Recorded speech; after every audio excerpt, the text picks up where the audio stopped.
Nosso coração, a palavra de Deus e meditação se encontra em João 20. Vai nos dizer assim: o túmulo vazio. Domingo bem cedo, quando ainda estava escuro, Maria Madalena foi até o túmulo e viu que a pedra que estava na entrada tinha sido tirada. Então foi correndo até o lugar onde estava Simão Pedro e outro discípulo, aquele que Jesus amava, e disse: tiraram o Senhor Jesus do túmulo, não sabemos onde puseram. Então Pedro e outro discípulo foram até o túmulo. Os dois saíram correndo junto, mas o outro correu mais depressa do que Pedro e chegou primeiro, e ele abaixou para olhar dentro e viu o lençol de linho, porém não entrou no túmulo. Mas Pedro, que chegou logo depois, entrou, e ele também viu o lençol colocado ali, a faixa que tinha sido posta em volta da cabeça de Jesus.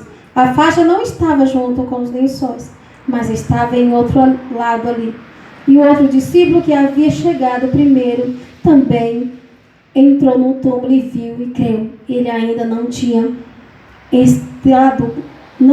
entendido as escrituras sagradas que dizia que era preciso que Jesus ressuscitasse. E dois voltaram para casa. Jesus ressuscitou.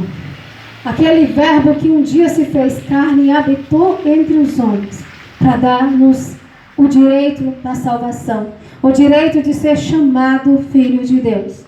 Ele veio, o verbo vivo de Deus. A vida veio para nós, para os homens. A luz veio para os homens, mas a palavra vai dizer que os homens amaram mais as trevas do que a sua maravilhosa luz. Estava ali diante dos homens o pão da vida, mas ninguém quis comer. A água estava diante, ali a fonte jorrando para o homem beber, mas os homens preferiram passar sede. Então, a paz estava diante dos vossos olhos.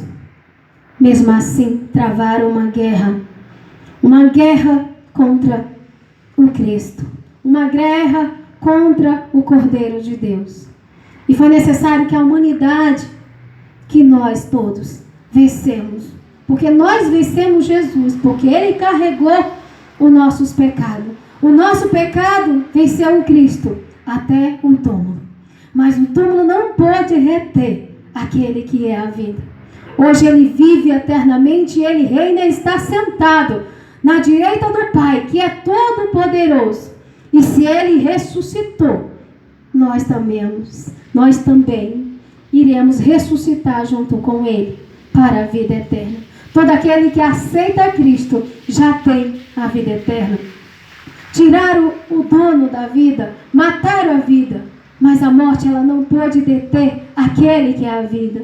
Porque a morte também ela vai ser o último inimigo de Deus a ser vencida, porque a palavra do Senhor vai dizer que ela também será lançada no lago de fogo. Então não vai mais haver morte, porque Jesus triunfou sobre ela.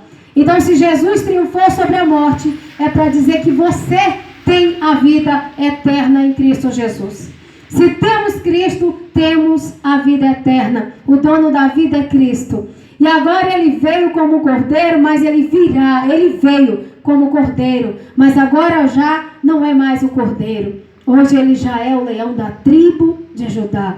Ele não vai vir mais como réu para poder ser julgado pela humanidade, porque a humanidade jogou Cristo e Ele foi condenado.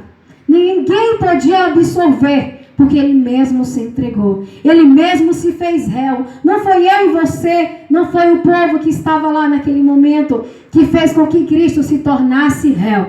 Ele mesmo se entregou. Ele disse: a minha vida é minha. Ninguém pode tirar, mas eu mesmo dou. Ele deu para cada um de nós a vida. E você tem vida em Cristo Jesus. Se você crê, se você crê que Cristo vive, você tem a vida eterna. Porque Cristo é a vida. Ele não morreu em vão. Ele morreu porque Ele amou. Ele morreu porque Ele é misericórdia, Ele é graça, Ele é justiça, Ele é bondade. Um favor imerecido do qual ninguém poderia pagar. Ninguém se viu um amor tão grande. Uma pessoa dá a vida por outro. A não ser um pai que ama muito um filho. Um filho que ama muito um pai, que ele se disponibiliza a dar um órgão dele, dar um rim, dar um pulmão.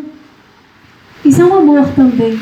Mas não tem amor que supera esse amor, o de Cristo Jesus, que ele veio e morreu por nós, para nos dar direito da salvação, para nos dar o direito de escolher o caminho, porque antes quando o homem caiu, ele já não tinha mais escolha. A escolha era quando ele estava diante daquela árvore ali, ele poderia escolher não comê-la do fruto, mas ele comeu.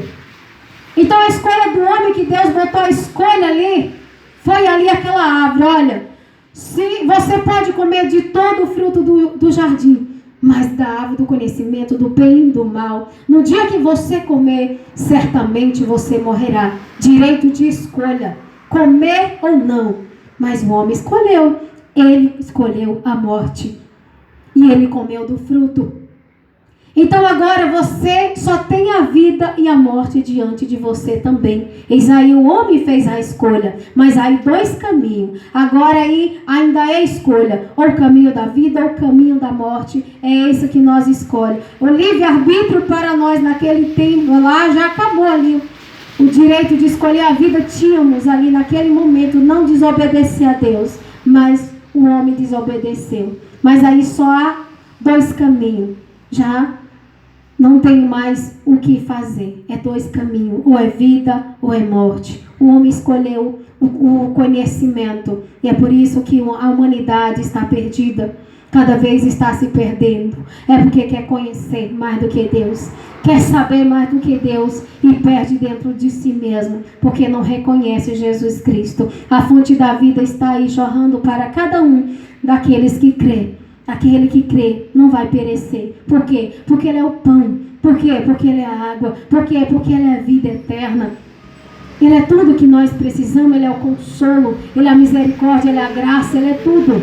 Ele é o tudo. O dono da vida. O maior homem de toda a história se chama Cristo Jesus. Está aí de braços abertos esperando cada um de nós entrar no caminho que é Jesus, porque Ele vive. O livre-arbítrio é só você escolher Cristo agora. O resto é morte. Não tem mais o que escolher. Ou você escolhe Cristo ou você escolhe Cristo. A outra já é sentença na seta. Com Cristo não, você tem absolvição ainda, porque Cristo ainda está julgando a minha e a sua causa. E creia no Cordeiro de Deus, porque Ele vive para sempre.